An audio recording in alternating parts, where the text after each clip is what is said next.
Welcome to our Rivercrest Resilience Program. This is week 1, and this is the week that we'll be exploring resilience and how it ties in with one of the key variables, optimism. So resilience can be quite a deep and complex idea. One of the simplest ways to get a handle on it and explain it to children is to link resilience with the idea of buoyancy. The idea that if we are resilient, we're able to float in the midst of challenges and change. That when life gets too stressful, too busy, too hectic, that we don't sink under the pressure, but at the same time that we're not so lofty and that we don't float above everything else. That resiliency is like floating on top of the ocean. If we look at resilience from more of a research perspective, researchers define it as being the ability to bounce back from negative emotional experiences and by flexible adaptation to the changing demands of stressful experiences. Another definition is by researchers at the University of Pennsylvania, who define resilience as being able to bounce back from adversity, but that it's also about the ability to grow from challenges. Developing resilience is a key aspect of the IB program as well. The idea of resilience is deeply embedded into the key attribute of risk taker. The IB define a risk taker as someone who approaches uncertainty with forethought and determination, working independently and cooperatively to explore new ideas and innovative strategies. And they are resourceful and resilient in the face of challenges and change. So our aim for this course is to reference this model here, with the red being the reactive zone and the blue being the proactive zone. And that we know it's easy to talk about resilience and becoming more resilient when we're already stressed and we're overworked. But our aim is to upskill our children to work more in that proactive blue zone so that we can get in early and teach them skills to deal with stress, to deal with negative emotions and what to do when they face problems, so that in the end, we're preparing them to be resilient learners. There are many different variables that control and contribute to resilience. Some of them are genetic, some of them are about our mind's ability to focus on self-mastery or mental agility.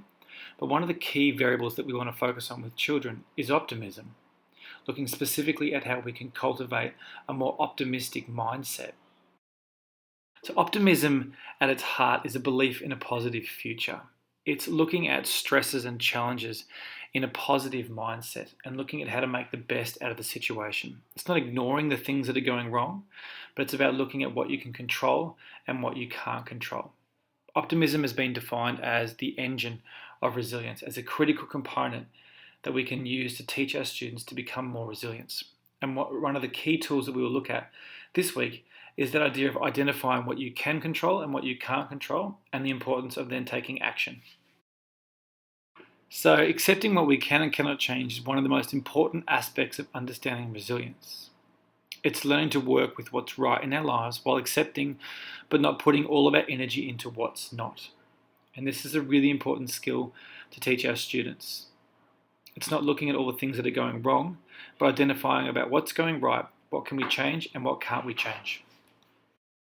The tool that we've chosen to teach students this week is what we call the robot, and it's made up of 2 circles and a little mouth at the bottom. The idea being that we run through some different scenarios about problems or things that are stressful in life that we may encounter on a day-to-day basis, and we teach students to identify what can and can't they control. They can't control necessarily other people or what's already happened. What can they control is their attitude, how they feel about something, and then the bottom section where the mouth is looking at what possible actions can you take to make the situation better. So our take-home tool this week is that idea of can control and can't control, the robot. So something to think about as a family is to think of a situation you're struggling with or frustrated with. It might be something to do with work, it might be a family thing, it might be something as an adult that you just want to think about. But make a note of what you can and can't control, and then look at purposeful action you can take to make the situation better.